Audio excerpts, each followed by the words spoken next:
Moya, mailipat ko lang sa'yo, no? Siyempre, yung mga ibang basketball content creator, nakilala sila siyempre si Long Bump, yung kanyang mga long bump shots, si Jonah Renz, yung Kobe ng Pinas, si Malupiton, yung sa mga vlogs din niya sa habang naglalaro. Paano ba nakilala ang isang Prince Kim Moya naman? Ako, comedian talaga ako eh. Tapos mahilig akong patawa, tapos content rin sa basketball.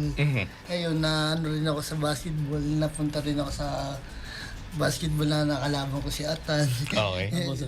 Dahil kay Boss Monting yun na naglabang kaming dalawa.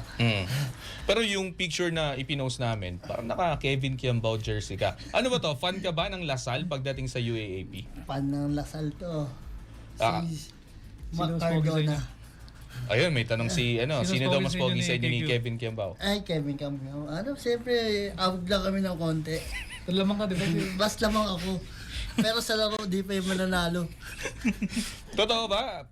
Paano pag siyempre mapapanood ng mga Lasalista to, mga fans ni KQ, naglalaro rin sa Gilas yon. Ano yung tingin mong sasabihin nila? Mag-a-agree ba sila na mas pogi ka kay KQ? Mas pogi ako dun.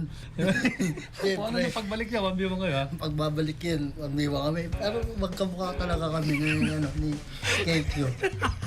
Malapit na. KQ, manonood ka. Pero ito boss isa sa mga most viral moment ng Abante Sports Now, katatapos lang ng Gilas window noon, kasama namin si Long Bump dito. Tinanong namin kung sino mas malakas ang tilian. Kung Dwight Ramos ba, pag si Dwight ba o siya. Ang sagot niya, mas titilian daw siya kay Dwight. Ikaw, sa tingin mo ba, kung magkasama kayo ni KQ sa isang team, yung mga babae na fans mas sisigaw ng Moya imbis na KQ? Di yan sinasabi, ginagawa ng mga babae. Ay, Moya!